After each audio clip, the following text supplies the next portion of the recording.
یہ بھی ایک روداد سفر ہے۔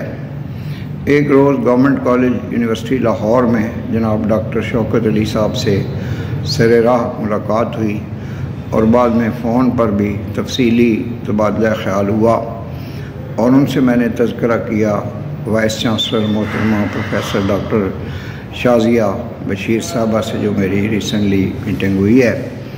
تو جناب ڈاکٹر شوکت علی نے مجھے بتایا کہ ان دنوں میں ایک ڈیلیگیشن آنا تھا وائس چانسلرز کا ایران سے، جس نے نہ صرف پرشین ڈپارٹمنٹ کا وزٹ کرنا تھا بلکہ اقبال ہاسٹل میں بھی علامہ اقبال کا کمرہ دیکھنا تھا۔ تو میرا چونکہ وزٹ شیڈیول تھا ننکانہ صاحب کا، تو میں نے کہا کہ ڈاکٹر صاحب اس بارے میں بعد میں آپ سے معلومات حاصل کروں گا۔ تو یہ جو ڈیلیگیشن تھا یہ وائس چانسلر صاحبہ کا مہمان تھا، اور جو ایران کے جو یونیورسٹیز تھیں ان کے اور جی سی یو کے آپس میں ایم او یوز بھی سائن ہوئے۔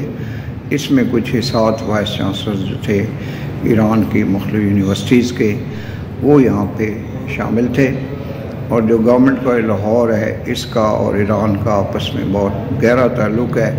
میرے استاد محترم ڈاکٹر حامد خان حامد بھی تہران یونیورسٹی کے پی ایچ ڈی تھے، اور موجودہ جو ڈاکٹر بابر نسیم آسی صاحب ہیں ان کا بھی تہران یونیورسٹی سے کافی گہرا تعلق رہا ہے۔